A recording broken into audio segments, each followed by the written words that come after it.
What if I told you that the person you admire most, the one who seems to have it all figured out, once felt completely worthless?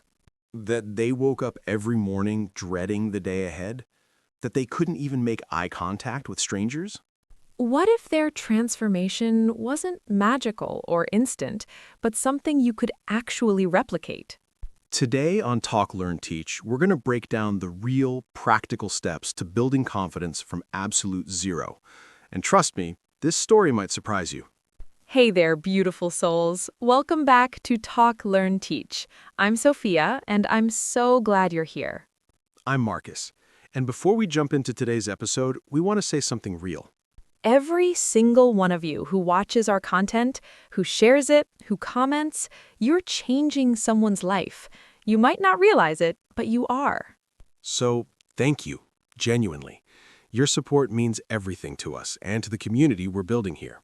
If you're new, please hit that subscribe button. Share this with someone who needs to hear it. You'll be shocked at how much impact one share can have. And if you've been with us from the beginning, thank you for sticking around. This one's for all of you. Let's get started. Sophia, I want to start with something vulnerable. When was the moment you realized your confidence was gone? Oh, wow. That's a big question right off the bat. But I'll be honest, it wasn't one moment. It was more like a slow fade. Can you describe that?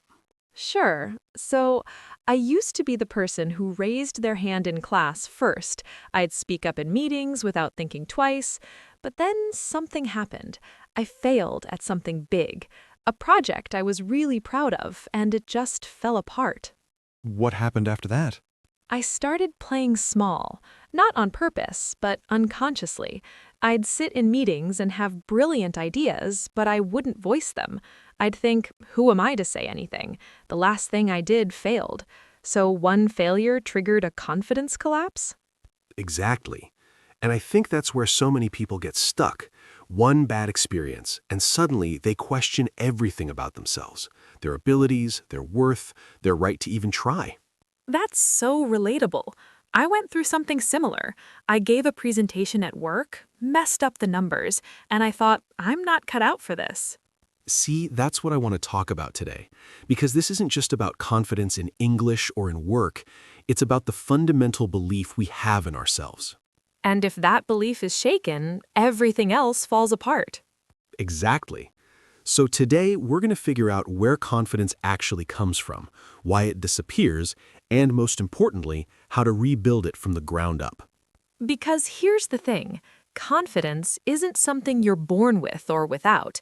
It's not genetic. It's built, brick by brick. And if you know how to build it, you can rebuild it no matter how broken it feels right now. That's powerful. So let's start with the foundation.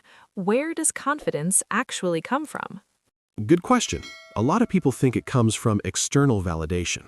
Like if everyone likes me and approves of what I do, then I'll feel confident.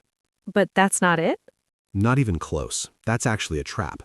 Because if your confidence depends on what everyone else thinks, it's always going to be shaky. Someone will always disapprove. So it's internal. It's a combination, but the internal part is foundational. Real confidence comes from knowing that you can handle whatever comes your way. Knowing that even if you fail, you'll survive? Yes, that you can learn, that you can try again, that your worth isn't determined by one outcome or one person's opinion. So confidence is resilience. It's part of it. It's also self-trust, trusting that you have the capability to figure things out. How do you build that kind of trust? By taking small actions and proving to yourself that you can do things. Even tiny things count. Before we talk about building, I think we need to talk about what destroys confidence. What are the habits or patterns that steal it? Oh, there are so many. First one that comes to mind is perfectionism. This idea that anything less than perfect is failure. And that's destructive because... Because perfect doesn't exist. You'll spend your whole life waiting for the perfect moment, the perfect conditions, the perfect version of yourself, and you'll never actually do anything. So perfectionism becomes paralysis. Exactly. I know someone who wanted to start a business for 5 years. 5 years waiting until everything was perfect. Guess what? They never started. That's heartbreaking. It is, and it's so common. People sabotage themselves with this perfectionism because they think it's protecting them. Protecting them from what? From failure, from judgment, from being seen as not good enough. But ironically, it's the biggest confidence killer. So the second one, Comparison. Looking at everyone else and thinking you don't measure up. how does that work? You see someone who's more successful, more attractive, more confident, and you think, I could never be like that. And suddenly your own achievements feel small. But you're comparing their highlight reel to your behind-the-scenes footage. Exactly. You have no idea what they're actually going through. That successful person might be dealing with depression. That confident person might be terrified underneath. So comparison is basically making assumptions about people's lives. And then beating yourself up for not matching those assumptions. It's ridiculous when you think about it. What's the third one? Negative self-talk. That constant inner critic that tells you you're not good enough. Where does that voice come from? Sometimes it's from childhood, parents, teachers, people who criticized us. Sometimes it's from our own failures, but mostly we just inherited it without questioning it. So, like someone tells you you're bad at math in third grade, and you believe it for the rest of your life. Exactly. Even though you could totally learn math as an adult if you wanted to, but you carry that belief forward like it's permanent.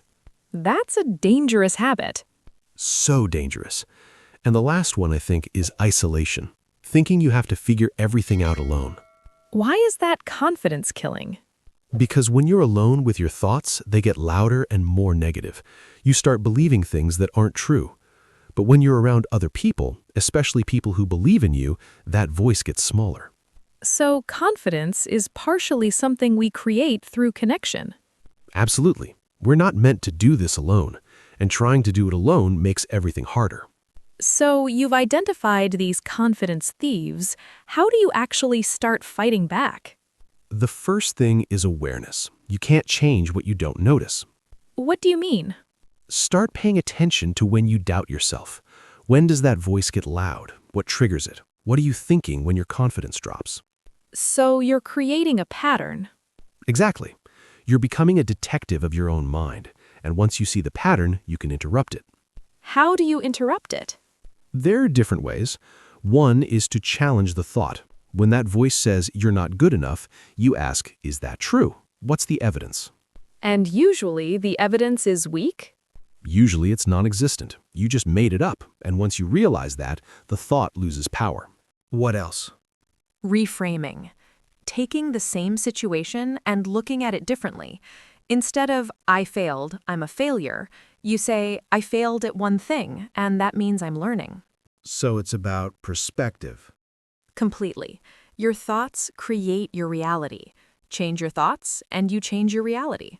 Okay, but what about actually building confidence? Like, how do you go from zero to somewhere?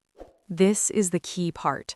You take tiny actions, micro steps. Can you give an example? Sure. So someone wants to speak English more confidently. Huge goal, right? Feels impossible. So you break it down. You say, today I'm going to speak one sentence in English to someone. Just one sentence? Just one. You do it, and guess what? You survived. You didn't die of embarrassment. The world didn't end. You did something scary, and you lived. And that builds confidence? That builds confidence. Then tomorrow, you speak 2 sentences. The day after, 3. Before you know it, you're having conversations. So it's not about being confident and then taking action. It's about taking action and confidence follows. That's the secret. Confidence is built through action, not thought. You can't think your way to confidence. You have to do your way there. That changes everything. It does, because it puts you in control. You're not waiting for confidence to magically appear. You're creating it through your choices. What's another way to build it? Celebrating small wins is huge. Most people wait until they achieve something massive to celebrate, but that's backwards. Why? Because by then, they've missed all the small wins that got them there, and they've deprived themselves of the confidence boost that comes from celebrating. So you celebrate like speaking one sentence correctly? Absolutely. You acknowledge it. You feel good about it. You let yourself have that moment of pride. Even though it seems small? Especially because it seems small. Those small moments are what compound over time. That's where the real momentum comes from. That's actually brilliant. It's like depositing money in a confidence bank account. Each small win is a deposit. Eventually, you've got something substantial. I want to talk about failure, because I think that's where a lot of people get stuck. Yeah, failure is the big, scary thing. How do you reframe failure if you want to build confidence? You have to understand that failure is data, not identity. What do you mean? Failure means something didn't work the way you wanted. It doesn't mean you're broken. It doesn't mean you should never try again. But doesn't failure prove you can't do something? No, it proves you tried something and learned from it. That's actually the opposite of proof that you can't do it. So failure is necessary for growth. It's essential. Every successful person you know has failed more than they've succeeded. The difference is they didn't stop. How do you mentally handle failure without it crushing you? First, you separate the action from the person. You failed at something. You're not a failure. Is there a difference? Huge difference. If you're a failure as a person, that's permanent, right? You can never change it. But if you failed at something, you can try again differently. So it's about language. Completely. The words you use matter more than people realize. They shape how you process experiences. What else? You look for the lesson. Every failure has a lesson. Maybe you learned what doesn't work. Maybe you learned you need more practice. Maybe you learned you need help. But there's always a lesson. And that helps? It transforms failure from something that just hurts into something that serves you. It becomes an investment in your growth instead of just a wound. That's a different way to think about it. It has to be, because otherwise you're going to spend your whole life avoiding failure, and that means avoiding growth. I want to pivot a bit and talk about self-compassion. I think that's connected to confidence. It absolutely is. In fact, I'd say self-compassion is the foundation of real confidence. How so? Because confidence without compassion is just arrogance, and arrogance falls apart the moment something goes wrong. But confidence with compassion? That's sustainable. That's real, because you're not building it on the idea that you never fail. You're building it on the idea that you'll treat yourself kindly even when you do. So it's accepting imperfection? More than accepting it, it's embracing it, understanding that being imperfect is the most human thing about you. How do you practice self-compassion? One way is to talk to yourself like you'd talk to a friend who's struggling. What does that look like? So if you make a mistake, instead of saying, "I'm so stupid," you say, "That was hard, and I did my best. I'll try differently next time." It's gentler. So much gentler, and it actually makes you more resilient because you're not beating yourself up, you're problem solving. Is there a difference between self-compassion and letting yourself off the hook? Yes, big difference. Self-compassion isn't about making excuses, it's about being honest without being mean. Can you give an example? Sure. You didn't study enough and you failed a test. Self-criticism says, "I'm lazy and stupid." Self-compassion says, "I didn't study enough because I was overwhelmed. Next time, I'll start earlier and ask for help." So you're still taking responsibility. Absolutely. But you're doing it from a place of curiosity and care, not shame. And that builds confidence how? Because you're not afraid of yourself. A lot of people are terrified of their own judgment. They're waiting for themselves to fail so they can attack themselves. That's harsh. It is. And when you stop doing that, when you become your own cheerleader instead of your own bully, everything shifts. You become braver? You become braver. You try new things, you put yourself out there, because you know even if you mess up, you'll be okay. You won't destroy yourself. You mentioned earlier that isolation kills confidence. Can you expand on that? Yeah, we're social creatures.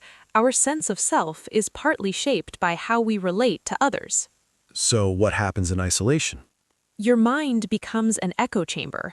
Whatever belief you have about yourself gets amplified. If you think you're not good enough, that thought just keeps bouncing around and getting louder. Until you believe it completely.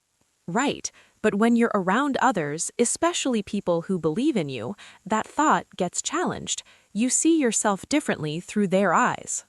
So we need mirrors. We do. We need to see ourselves reflected in other people's perception of us, and we need to be that mirror for other people, too. What does that look like practically?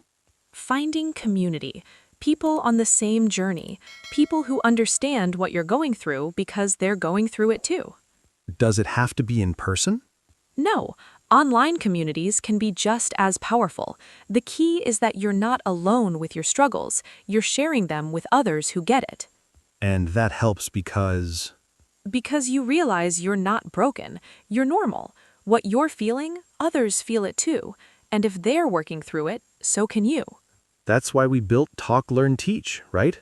To create that community. Exactly. We wanted a space where people could feel seen and supported while they're building their confidence. How does a community actually help someone build confidence? They share stories. They see that the person they admire used to feel terrible too. They get feedback and encouragement. They have accountability. Accountability. Knowing someone's cheering for you makes you more likely to follow through. It makes you less likely to give up. So it's partly about not wanting to let people down. Partly, but it's also about having cheerleaders, about knowing that other people believe in you, even when you don't believe in yourself. I want to talk about something deeper. A lot of people have a story about themselves that's holding them back. You mean like, I'm bad at math, or I'm not a confident person? Exactly. How do you change that narrative? First, you have to recognize that it's a story, not a fact. What's the difference? A fact is unchangeable. A story is something you've constructed based on evidence that you've chosen to focus on. So like someone says you're bad at math once and you build a whole identity around it. Exactly. Then, every time you struggle with math, that story gets reinforced. But what if you chose a different story? How do you do that? You start collecting evidence for a new story. You say, I'm learning to be more confident, and then you look for proof of that. And you'll find it? Absolutely. If you're looking for evidence that you can do something, you'll see it. If you're looking for evidence that you can't, you'll see that instead. So it's selective attention. It is. Your brain filters information based on what you believe, so changing what you believe literally changes what you see. That's powerful. It is. And once you change your story, your actions change, because you're not trying to be something you don't believe you are anymore. Give me an example. Okay. Old story, I'm not a confident English speaker. Action, you avoid speaking English. Result, you speak less, get less practice, become even less confident. So the story creates the reality. It does. Now, new story, I'm becoming a confident English speaker. Same person, different story. Action, you practice speaking, you celebrate small wins, you join communities. Result, you become more confident. The only thing that changed was the story? And the story changed because you decided to. You chose a new narrative. And when you believe it, your brain starts working to make it true. So once you've built confidence, how do you maintain it? Because I imagine it's fragile at first. It is fragile, especially when you're starting from zero. It's like a seedling. You have to protect it. How? First, you keep taking action. Confidence isn't something you build once and then you're done. You have to maintain it. What does maintenance look like? Continued small steps, continued celebration of wins, continued self-compassion. Is there anything that can reverse all your progress? Absolutely. Going back into isolation, listening to that inner critic without questioning it, waiting for conditions to be perfect before you try again. So the bad habits can creep back in. They can, which is why awareness is ongoing. You're always monitoring your thoughts, your actions, your patterns. That sounds exhausting. It is at first, but eventually it becomes automatic. You catch yourself before you go too far down the wrong path. And what about setbacks? Like you build confidence and then you fail at something. You use the skills you learned. You separate the action from the person. You look for the lesson. You treat yourself with compassion, and you keep going. It's like you've built an immunity. In a way, yes. A big failure doesn't tank you anymore because you know how to handle it. That's actually incredible. I think our listeners would benefit from hearing actual stories of people who've done this, who've built confidence from zero. I have a story. A friend of mine, she was so shy she couldn't order coffee without getting nervous. Really? Really. She'd go through the drive-thru instead because she couldn't face a person, and she decided one day that she was done living that way. What did she do? She started micro. Day 1, she said hi to the cashier. That's it. Not even ordering, just saying hi. And that worked? Day 2, she said hi and made eye contact. Day 3, she asked a simple question. Each day, just a tiny bit more. How long until she could order coffee? About 3 weeks, and then she could do it without anxiety. But more than that, she realized she could do hard things. That first win changed her mindset? Completely, because she proved to herself that change was possible, and she did it step by step, not all at once. That's beautiful. Do you have a story? I do, actually. I froze during a presentation once, completely blank. I couldn't speak, and I didn't present for 5 years after that. 5 years? I was terrified, but then I realized I was just confirming my fear by avoiding it. So I started small. I shared one idea in a meeting, just one. My heart was pounding, but I did it. And you survived. I survived. Everybody was just listening, not judging. And slowly I started doing more. Now I present regularly. Still get nervous sometimes, but I do it anyway. That's what confidence really is, isn't it? Doing things even when you're scared. Exactly. It's not the absence of fear, it's the willingness to act despite the fear. All right, so we've talked a lot. What's the one thing you want our listeners to remember? That confidence is built, not born. If you don't have it, you can create it. And the starting point is always now. Not when conditions are perfect? Never. Conditions will never be perfect. You just have to start. And the first step is? Awareness. Notice where your confidence is low. Notice what triggers doubt. Then take one tiny action. One tiny action can change everything. One tiny action proves to you that change is possible. And once you believe that's possible, you keep going. That's really hopeful. It is, because no matter where you're starting from, no matter how broken you feel, you can build yourself back up. And you don't have to do it alone. You don't. That's why we're here. That's why community exists. You're never as alone as you feel. Before we wrap up, we want to remind everyone to hit that subscribe button for Talk, Learn, Teach. Seriously, it helps us reach people who need this message. And when you share with a friend, you're literally giving them a gift. A gift of hope and practical tools. Exactly. And we'd love to hear from you. Drop a comment and tell us your confidence story. What moment shifted things for you? Or what's one small action you're going to take today to build your confidence? We read every comment, and your stories inspire us to keep creating content that matters. This is what it's all about. Real people, real struggles, real transformation. Thank you for being here. Thank you for being vulnerable enough to listen to this episode. That takes courage. And courage is just confidence in action, so you're already building it right now. Until next time, remember, you are capable of so much more than you think. Trust yourself. Keep learning, keep growing, keep believing in yourself. See you next time. We'll see you soon on Talk, Learn, Teach.